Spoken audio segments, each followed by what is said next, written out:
In a resurfaced interview, royal photographer Arthur Edwards revealed the time the late Diana and Charles were incredibly distant, and how the public knew their marriage was falling apart. Mr. Edwards, who photographed the royal family for 44 years, was sent to Korea to take pictures of Charles and Diana. He described how miserable Diana and Charles appeared, and how no one was surprised when the pair called for a divorce a month later. Speaking to Yahoo's The Royal Box, he said, "It was only when we went to Korea, the last tour, when you knew it was all over then, because they couldn't bear to be in each other's company. It was so miserable. Even photographers realized the couple's marriage problems were irreconcilable. So much so, the trip was called the Glums Tour." Mr. Edwards added, "The tour was called the Glums Tour, and that was so miserable." And a month later the Prime Minister announced in the House of Commons, "And I suppose no one was then surprised.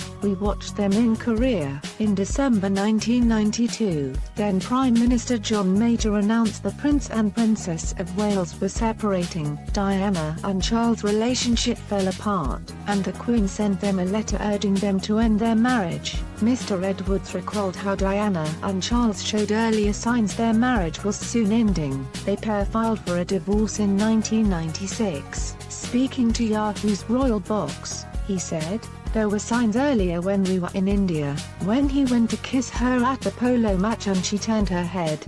Charles was not going to be at the Taj Mahal because he was going off with some British businessman to Bangalore where there was going to be a lot of business contracts signed, and he was going to support them, so he was never going there." Speaking in a series of secret interviews, documented by Channel 4's Diana, in her own words, the Princess of Wales said she always felt there were three people in her marriage. Charles had an alleged affair with Camilla Parker Bowles while he was married to Diana. Diana revealed a time when she realized Charles was cheating on her, after he received a secret gift from Camilla. After their wedding in July 29, 1981, Diana and Charles jetted off to Gibraltar for their honeymoon. During that time, she noticed Charles wearing a pair of cufflinks with the letter C's entwined on them, and realized they were from his lover Camilla. Diana died on August 31, 1997 in a Paris car crash.